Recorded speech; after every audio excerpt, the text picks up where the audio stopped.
This is Met Council TAC Planning meeting for Thursday, January 12th. The first item is approval of the agenda. Does anybody have any corrections or additions to the agenda? If not, the agenda is approved as shown, and we'll entertain a motion to approve the December 8th, 2022 TAC Planning minutes that were provided.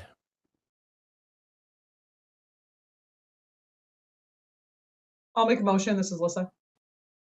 This is Ben Picone. I'll second. Thanks, Alyssa and Ben. Any discussion on the motion? If not, Jed, please take the roll. Stenson, Aye. Picone, Aye. Dermody, Dermody, Aye. Reef, Howley. Here. The question was on the minutes. Was that an aye or a no? Sorry, I just joined. Sorry, I'm late. Aye.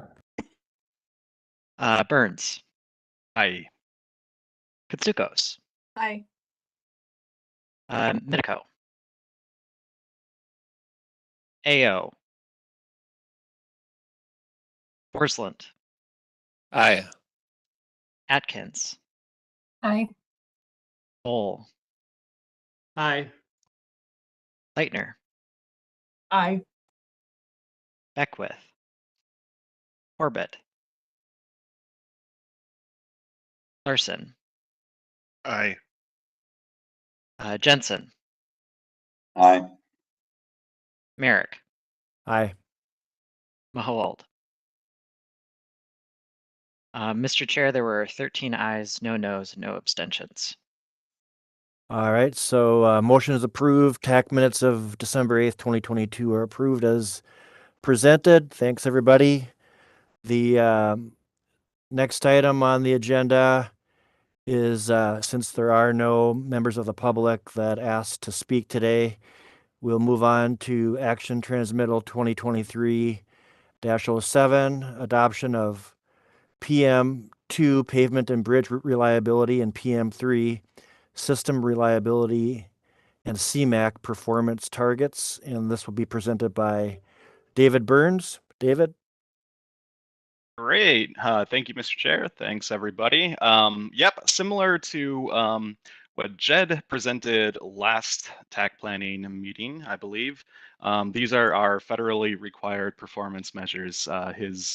He presented the safety performance measures last month, and these are covering more pavement, bridge, system reliability, and congestion mitigation and air quality measures. So if you could please go to the next slide. Not a long presentation here. I'm just going to provide a little bit of background information, overview, and then let you take a look at the proposed targets. All right, so these are actually 2 and 4 year targets for the years 2022 to 2025. What that actually means is that we do have like a midterm in 2023 in which we can actually change our 2025 target if so desired.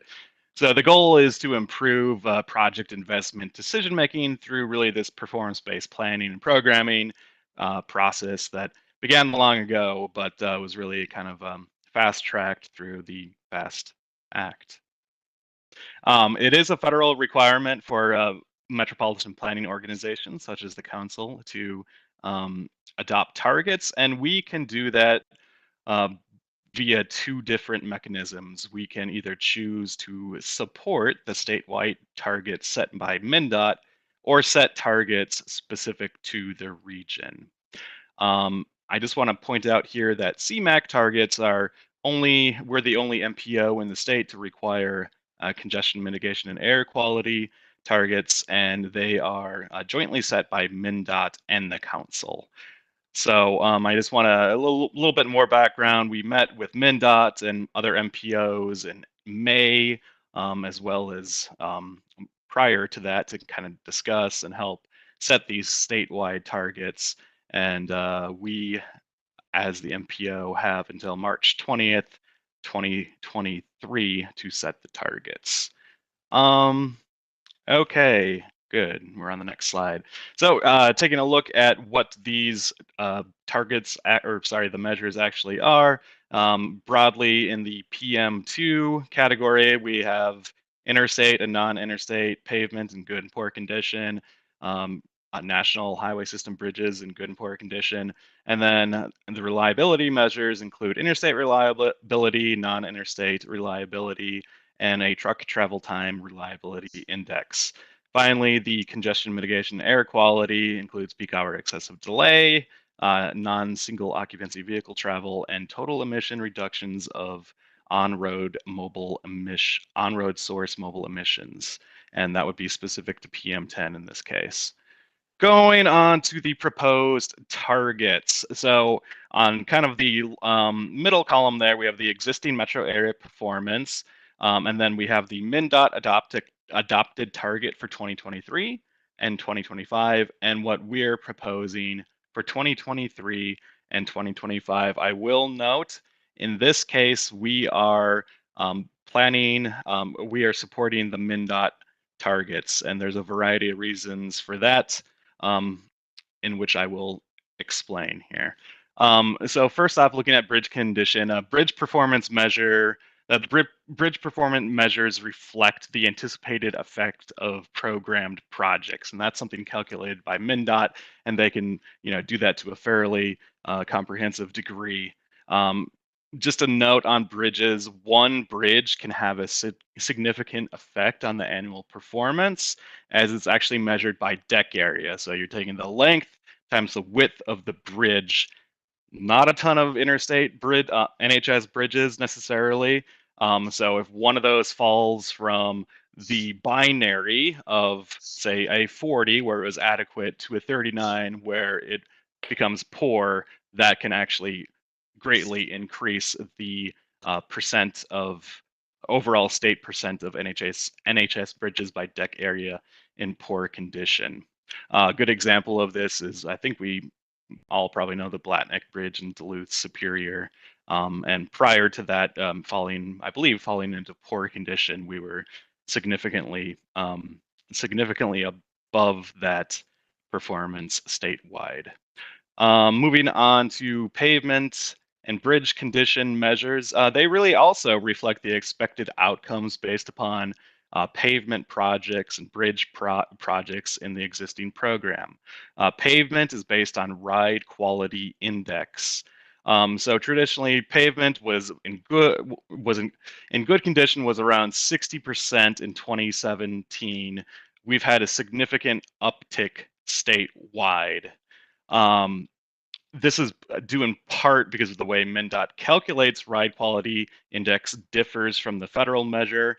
And due to this difference between the state performance measure and the federal, MnDOT and our proposed target is a rather conservative target, as the planned pavement projects will likely not address the federal pavement performance measure in the specific way that methodology is calculated. So the percent of pavement in good condition is expected to worsen over the next 10 years. The council's priority for the metro area on the has been on the interstate system due to the amount of people that travel along interstates. So additionally, we are proposing a target for the percent of the system in poor condition that is in line with the current performance. Moving on to reliability, and I should have mentioned this from the beginning here. This is actually based on 2020 and 2021 data, which is, of course, the height of the COVID-19 pandemic. This is a big reason why we're looking at previous trends and targets that were set in 2021. So the reliability is significantly improved from the 2018 and 2020 data. or 2019 data. This is likely due a little bit to the methodology of how it is calculated, and more than anything, the effect of the pandemic. Obviously, we don't know what the trend might be in the future. We are proposing to support the statewide target for the 2-year performance period, and that is at 82%. And then MnDOT and the council have agreed to kind of reevaluate this system reliability targets at the midpoint of the performance period. So 2023, when we will have more current data and be better able to really assess these trends and what's really going to happen with reliability as we, I don't want to say get out of this pandemic, but as we adjust to it. Overall, it is likely that the system reliability will trend back towards our typical values, which are about 70 to 80% reliable. So we have set more conservative targets in the interim, and then, like I said, reevaluate within the next 2 years. Moving on to the CMAQ measures, these must be jointly set by MnDOT and the council, as the council is the only area in the state that does not fully meet air quality conformance. So in terms of the on-road mobile source emissions measure, it's set at 0 because this is basically it's set at 0 because only a very small portion of Ramsey and kind of Dakota to kind of Washington counties, very small area in any case, is in maintenance area, and that is for particulate matter 10 or PM10. And the 20-year maintenance area did end in September 24th, 2022, but we still had to set these targets. We missed it by a little bit. As there are no CMAQ projects funded within that very small area, the performance measure, which is actually for the amount of reduction on-road emissions by CMAQs reduced by CMAQ projects, is actually 0. So we don't have any program projects in that very small area, so the amount of emissions reduced must be 0. Moving on to the percent of travel by non-SOV, that's non-single occupancy vehicle. That comes from the U.S. Census Bureau's American Community Survey data, and it does reflect a recent upward trend in the percent of travel from both high occupancy vehicles and bicycle and pedestrian modes.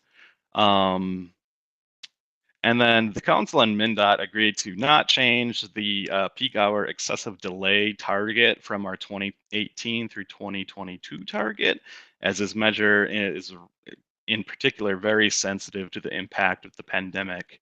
And again, we can do that reevaluation in 2023 once we have that more current 2022, I don't want to say non-pandemic, but moving away from strict quarantine data.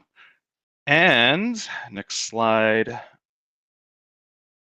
With that, that is the presentation. Went through a lot kind of quickly, but if you have any questions, I'm happy to help provide an answer. All right. Thank you, David. Anybody have any questions or comments on David's presentation? This is Jim Vole with the City of Minneapolis, and I have a question that was forwarded to me by my colleagues in Public Works. And some of this stuff is a little bit beyond me. I'm still in the learning curve, so I hope it's not I hope I get the question right. But on slide 4, where we're talking about the percentage of travel by the non-single occupancy vehicles, the CMAQ row in that chart, I was asked, do those targets put us on goal to reach the state's VMT, vehicle miles traveled, reduction for greenhouse gas goals? So I'm not sure I'm making sense or not. I didn't have a chance to talk with them a little bit more to understand exactly. So that's just a verbatim reading of the question. No, that's actually an excellent question. really that percent of travel by non-SOV, first off, that is based on kind of a rolling 5-year average. So that data is reflecting like 2016 through 2020, and it's gone up considerably over the years. We are, I mean, the metro area is doing a lot to actually reduce travel by non-single occupancy vehicles, or at least that's reflected in the data we're getting from the American Community Survey. I will say that these were jointly decided upon by both MnDOT and the council as proposed. So they are, obviously quite cognizant of that VMT reduction goal. And without directly talking to MnDOT to ask that specific question, I can't provide a definitive answer, but my tentative answer would be that we're anticipating an increase in the amount of non-SOV, which of course is going to assist in reducing vehicle miles traveled. And I don't know if there's like a quantification that they have put in mind in adopting those targets, but I can go ahead and look into that if you like that information. Yeah, I can forward that. I think that might come up at tab TAC, so it probably is Yep. worth double checking it. Yeah, no, that's a really good point. All right, good question, Jim. Any other questions or comments for David on his performance measure presentation? Angie. Hi, thank you, Mr. Chair, Dave, for the presentation. First, logistics question. So they're 2 and 4 year performance measures. So does it start from 23, go to 25, and then 25, 23 also plus 4 to 27? I just want to make sure I had that right. So it says, I guess the first slide, I'm looking 22 to 25. So it's actually for last year. I am actually just wanting to clarify which years the Yeah, performance the performance period is 22 to 25. I think that's kind of okay. it's kind of an oversight. So MnDOT has already adopted the targets in 2022, so they reflect the 2022 target for 2023. This is early 2023. We have 180 days after MnDOT adopts the target as an MPO to adopt the target or set our own target. And part of that is because I don't want to say MPOs are an afterthought. They certainly are not. But whether or not we meet these targets has no effect on funding for the MPO. It does have an effect on funding for MnDOT. Right. So, and then that's my other comment, is that I would be interested if we were to do work, and I think this is just a more general discussion, do work to create our own regional performance measures that would include information for not just the NHS, but potentially a larger system of minor arterials, so that we could understand how we're doing as a region, and how our investments could potentially impact or make a difference in some of these areas. But I mean, so this is a kind of the state level for these particular targets, which is also good information. But I just want to put that out there. I know that's not part of this item right now. But yeah, that's just a vision item. So, all right, thank you. Great. Thank you, Mr. Chair and Angie. Actually, we do have a meeting coming up here, and you are invited to that meeting. I believe it's January 23rd or 24th. I can't recall the day directly without looking at my calendar, and we will be discussing performance measures specific to the A minor system and kind of what we want to get out of potentially looking at that. But I would just say that these are it's a federal requirement that we set these targets. It doesn't mean that we can't also look at additional performance measures on different systems. Yeah, thank you, David and Angie. And I guess I would echo Angie's comment that, yeah, it's great that we're meeting the federal requirements by addressing the MnDOT performance measures for our MPO area, but there is a broader system that we invest in that includes the A minor arterials, and I think in some cases with HSIP, it also includes other roadways beyond the A minor system. So, in order to kind of evolve to more of an outcome-based planning process, I think it's going to be important to take a closer look at expanding this work into that local system. Any other questions or comments for David on this item? I guess this is Craig Jensen. Just a question on the rating itself for like the bridge deck and the pavement. I don't know if you can go back to that slide because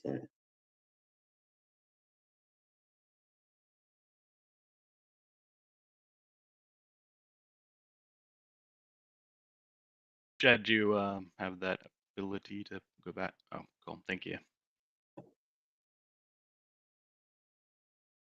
so it's I guess is this like a PQI? I mean, what does the good condition mean? I guess, and that's what I wasn't sure how that was rated. And if you have a quick overview, because I know when we do some of the pavement ratings, depending what percentage they fall on, they go from either very good, good, fair, they got poor and very poor. So I didn't know if this is just one subset or they bunched a bunch of groups together.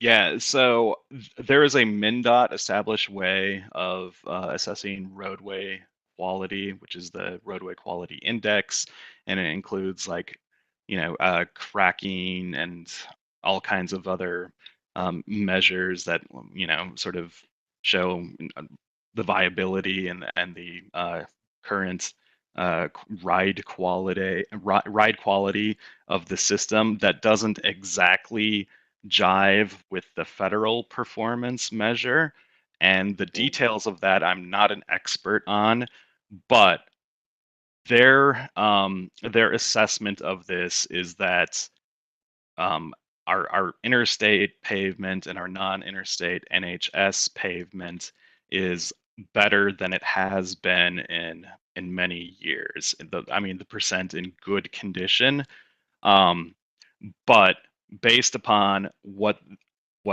they're seeing from being out in the field and doing this ride quality index and comparing it to the federal way in which it must be reported, they feel strongly as if the percent in good condition will decrease over the next 10 years. That's why they have proposed and they have adopted those targets. I would perhaps also say that the poor condition might be a little bit more important than the good condition. Obviously, there's the adequate condition, which is where typically the majority falls within. Although we have so much pavement in good condition, that is not the case this time around. But yes, it's assessed by MnDOT, and the targets are established based on programmed pavement improvement projects. Okay. Well, yeah, I guess I'd be interested how this, relates to like a PQI rating or all that kind of stuff. So, there was a meeting mentioned. I don't know anything about that, but I'd like to know more about that. With the minor arterials. Sorry, I think you broke up a little bit before you said the minor arterials. Well, I'd just like to know a little bit more about this meeting on the minor arterials coming up. Yeah, I'm certainly happy to forward that invitation to you if you would like. Yep. Mr. Chair, Charlie Howley has his hand raised. All right, Charlie, go ahead.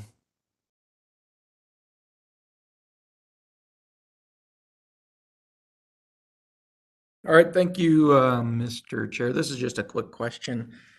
In the pavement condition, interstate versus non-interstate, interstate has a kind of loftier goal, but in system reliability, those are inversed. The non-interstate has a loftier goal than interstate. Just curious as to why those are different. The loftier goal on the reliable persons on the non-interstate system is because in greater Minnesota, there's not much congestion on the non-interstate NHS period. And like I said, this is using 2020 and 2021 data. So in effect, we are kind of just agreeing to the MnDOT proposed targets at this point until we get better data that maybe shows us kind of transitioning out of the pandemic into whatever the new normal might be. So that's a really excellent point, very keen eye. And I would just say that's just something that we're kind of thinking more towards once we get updated data and looking at the 2023 target. Thank you. Yep. Okay, any further questions or discussion on the performance measure presentation? If not, I think the suggestion motion is that TAC Planning recommend that TAC recommend adoption of the PM2, PM3, and CMAQ performance measure targets as presented. Would somebody like to make that motion?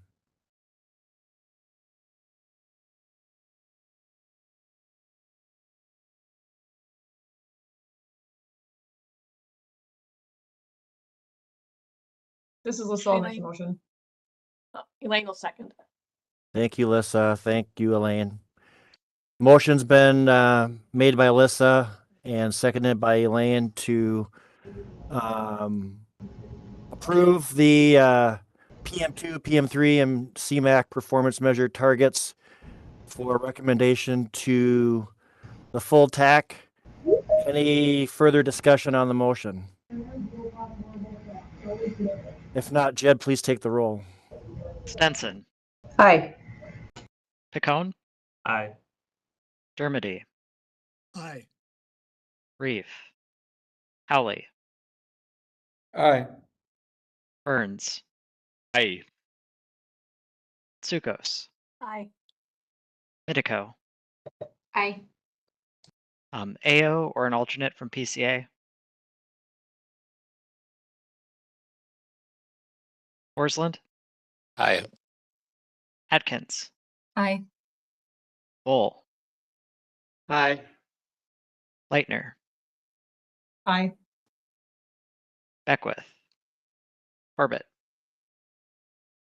Larson, Aye. Aye. Jensen, Aye. Merrick, Aye. Mahold. Aye. Mr. Chair, there are 15 ayes, no noes, and no abstentions. Thank you, Jed. So the motion is approved as made.